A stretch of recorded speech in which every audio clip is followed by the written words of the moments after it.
السلام علیکم ورحمۃ اللہ وبرکاتہ۔ اعوذ باللہ من الشیطان الرجیم، بسم اللہ الرحمن الرحیم۔ وقال یا بنی لا تدخلوا من باب واحد وادخلوا من ابواب متفرقہ۔ معزز سامعین کرام، قرآن واقعات میں سے اس واقعے کے بارے میں آج ہم بات کریں گے۔ وہ واقعہ ہے یوسف علیہ السلام کا بنیامین سے ملاقات کرنا۔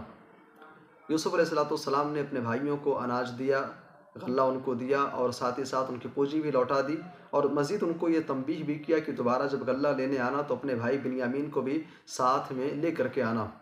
وہ بھائی واپس جاتے ہیں، یعقوب علیہ السلام کے پاس جا کر کے سارا ماجرا بیان کرتے ہیں۔ کہتے ہیں کہ ابو جان، منع منا الکیل، ہمیں اناج دینے سے، غلہ دینے سے منع کر دیا گیا ہے، لہٰذا آپ ایسا کریں، فارسل معنا اخانا، ہمارے ساتھ میں ہمارے بھائی کو یعنی بنیامین کو ہمارے ساتھ میں آپ بھیج دیں۔ یعقوب علیہ السلام نے بڑی سختی کے ساتھ ان کو منع کیا، چونکہ یہ یوسف علیہ السلام کا ماجرا، ان کا واقعہ ان کے سامنے تھا، لیکن بھائیوں نے مسلسل اصرار کیا، عہد و پیمان کیا کہ ہم انشاءاللہ ہم بنیامین کی حفاظت کرنے والے ہوں گے، بنیامین کو واپس صحیح سلامت آپ کے پاس لے کر کے آئیں گے۔ بہت اصرار کے بعد، عہد و پیمان کے بعد بالآخر یعقوب علیہ السلام تیار ہوتے ہیں کہ ٹھیک ہے، بنیامین کو اپنے ساتھ میں لے کر کے جاؤ، لیکن ساتھ ہی ساتھ نصیحت کرتے ہیں، وقال یا بنی لا تدخلوا من باب واحد وادخلوا من ابواب متفرقہ۔ مصر کے اندر جا رہے ہو، ایک دروازے سے داخل مت ہونا۔ مصر میں داخل ہونے کے جو رستے ہیں، مختلف رستوں سے، مختلف دروازوں سے مصر کے اندر جانا، ایک دروازے سے مصر کے اندر داخل مت ہونا۔ آخر یعقوب علیہ السلام نے ایسا کیوں کہا؟ ایک رستے سے داخل مت ہونا، ایک دروازے سے داخل مت ہونا، ایسا انہوں نے منع کیوں کیا؟ مفسرین اس کی وجہ بیان کرتے ہیں، چونکہ ظاہر سی بات ہے کہ ایک باپ کی 11 اولادیں، اب وہ شکل کے اعتبار سے، صورت کے اعتبار سے، جسامت کے اعتبار سے، قد و قامت کے اعتبار سے کہیں نہ کہیں ان کے درمیان آپس میں کافی مشابہت نظر آئے گی۔ اگر 11 لوگ کہیں ایک جگہ کھڑے ہو جائیں یا ایک جٹ بنا کر کے، ایک جماعت بنا کر کے اگر وہ چلیں، تو ظاہر سی بات ہے گزرنے والے جو ہوں گے، وہاں کے رہنے والے ہوں گے، تو کہیں نہ کہیں ان کی نظریں ان کی طرف کھنچ کر کے چلی آئیں گی کہ یہ ہیں کون لوگ،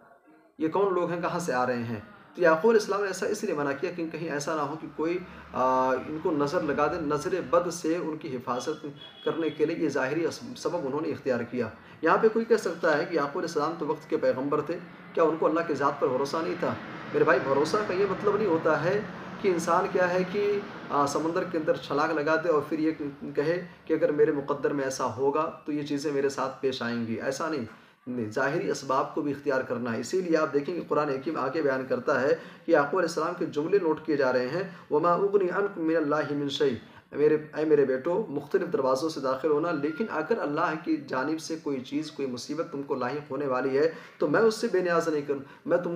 تم سے اس چیز کو دور کرنے والا نہیں ہوں، میں اس سے بے نیاز کرنے والا نہیں ہوں۔ ان الحکم الا للہ علیہ توکلت، تو اسی ذات پر میرا بھروسہ ہے، وعلیہ فلیتوکل المتوکلون، بھروسہ کرنے والوں کو، توکل کرنے والوں کو اسی پر بھروسہ کرنا چاہیے۔ ولما دخلوا من حیث امرهم ابوہم،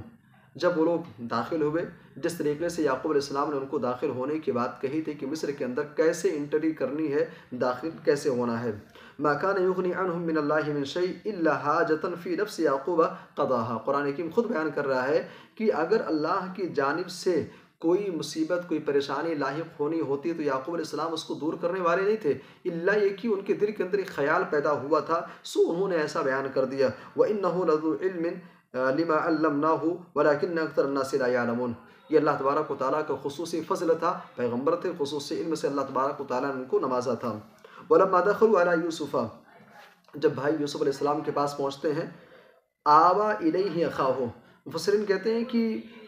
ہر دو شخص کو ایک کمرے کے اندر ٹھہرایا گیا، دو لوگوں کو ایک روم کے اندر ٹھہرایا گیا، تو اس طریقے سے دو کے جوڑے کے اعتبار سے 5 کمرے کے اندر 10 بھائی ہو گئے۔ اب بنیامین اکیلے بچے، جب بنیامین اکیلے بچے تو یوسف علیہ السلام نے ان کو ایک الگ کمرے کے اندر ٹھہرایا اور اس کے بعد ان سے تنہائی اختیار کیا۔ آوا الیہ اخاہ، اپنے بھائی کے پاس جاتے ہیں، کہتے ہیں انی انا اخوک، میں تمہارا بھائی ہوں، میں تمہارا بھائی یوسف ہوں، اور سارا واقعہ، سارا ماجرا ان کے سامنے بیان کرتے ہیں کہ میرے ساتھ کیا ہوا تھا، کیسے ہوا تھا، کیا ساری چیزیں تھیں۔ فلا تبتئس، سارا واقعہ بیان کرنے کے بعد کہتے ہیں دیکھو، رنجیدہ ہونے کی ضرورت نہیں ہے، پریشان ہونے کی ضرورت نہیں ہے، فلا تبتئس بما كانوا يعملون، جو کچھ انہوں نے کیا ہے جو کچھ 10 بھائیوں نے مل کر کے میرے ساتھ کیا اس کے اوپر اس واقعے کو لے کر کے رنجیدہ ہونے کی ضرورت نہیں، پریشان ہونے کی ضرورت نہیں ہے میرے بھائی اور دوستو۔ یہ اس طریقے سے یعقوب علیہ السلام ایک طویل مدت کے بعد اپنے بھائی سگے بھائی بنیامین سے ان کی ملاقات ہوتی ہے۔ ملاقات کے بعد کا پھر آگے کا کیا پس منظر ہے اس کے بارے میں انشاءاللہ اگلے درس میں بات کریں گے۔ اللہ سے دعا اللہ ہم سب کو قرآن کریم پڑھنے سمجھنے کی توفیق دے، آمین، تقبل یا رب العالمین۔